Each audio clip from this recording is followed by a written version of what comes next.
हरे कृष्णा। आप सब जानते हैं कि कल गुरु पूर्णिमा है और आज आप गुरु महिमा सुनिए, बहुत सुंदर।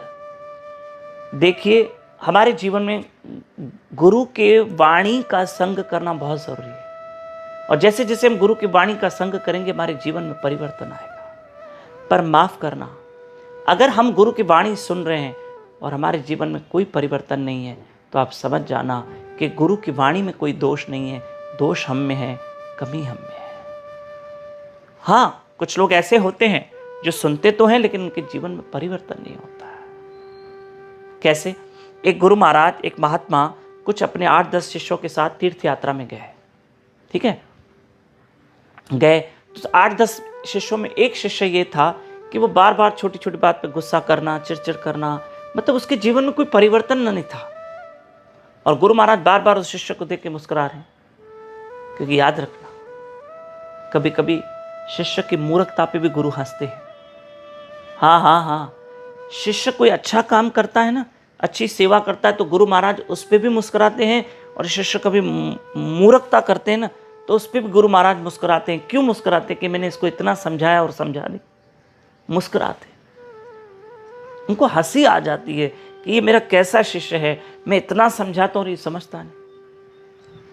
तो गुरु महाराज यात्रा में गए और उनके साथ शिष्य थे, तो एक शिष्य बार बार गुस्सा करना, चिड़चिड़ कर, गुरु महाराज मुस्कुरा रहे। तो जब 1-2 महीने की तीर्थ यात्रा करके लौटे, एक अन्य शिष्य ने पूछा कि गुरुदेव, ये हमेशा आपके साथ रहता, अभी तीर्थों में भी था, इसके जीवन में कुछ परिवर्तन नहीं, कोई परिवर्तन नहीं।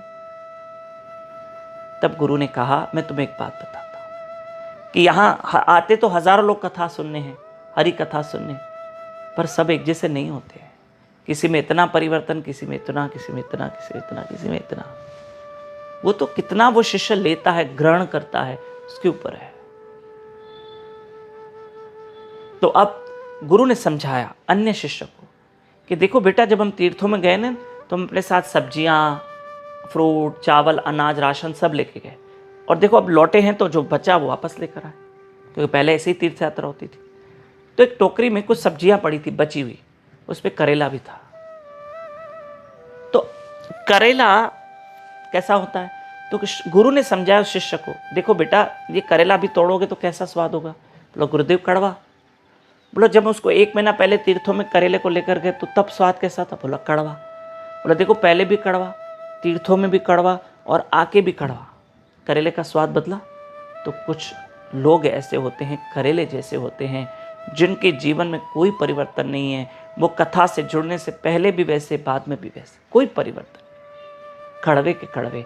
पर हमें कड़वा नहीं रहना है। आप बहुत अच्छे हो, आप बहुत प्यारे हो, मुझे पता है आप स्वीट हो, पर हम करेला नहीं बनेंगे। हमारे जीवन में जरूर परिवर्तन होगा ताकि हम अपने गुरु महाराज को, ठाकुर जी और राधा रानी को खुश कर सकें।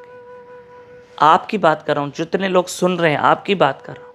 आप बहुत स्वीट हो, आप हमेशा स्वीट रहना, आप हमेशा मीठे रहना, और हम सब मिलकर गुरु की आज्ञा का पालन करेंगे। और गुरु की आज्ञा एक ही होती है, हरे कृष्ण कृष्ण कृष्ण हरे हरे, हरे राम राम राम हरे हरे। निष्पाप होके भजन करो, ठीक है?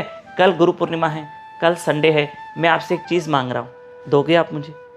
कल सुबह 4:30 से 5:30 बजे तक आप जरूर उठना और मेरे साथ YouTube चैनल दामोदर दास पे लाइव रहकर मेरे साथ जप करना, हरि कथा सुनना। मेरी एक रिक्वेस्ट है, मेरी हाथ जोड़ के प्रार्थना है कि अगर आप कल ब्रह्म मुहूर्त पे 4:30 बजे उठोगे, अर्ली मॉर्निंग अमृत वेले में उठकर मेरे साथ जप करोगे, हरि कथा सुनोगे, तो मैं समझूंगा गुरु पूर्णिमा की आपने दक्षिणा बापू जी को दे दी। आप दोगे ना? पक्का? कल 4:30 बजे आपको जरूर उठना है। कल दोपहर 12 तक व्रत है, गुरु पूजा कर लेना अच्छे से अपने घर में, और 12 बजे ठाकुर जी, कृष्ण और राधा रानी, गुरु महाराज को अच्छा सुंदर भोग लगा के व्रत पारण कर लेना। हो सके तो कल गुरु पूर्णिमा पे आप हैं तो हो सके तो गुरु पूजा कल सुबह में ही कर लेना। ब्रह्म मुहूर्त में उठना, जाप हरि कथा सुनना, उसके बाद गुरु पूजा कर लेना, जितना जल्दी हो सके करें।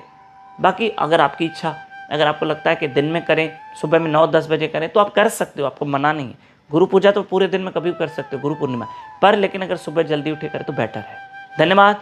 हरे कृष्ण। कल मिलेंगे और ब्रह्म मुहूर्त पे जरूर उठना। हरे कृष्ण।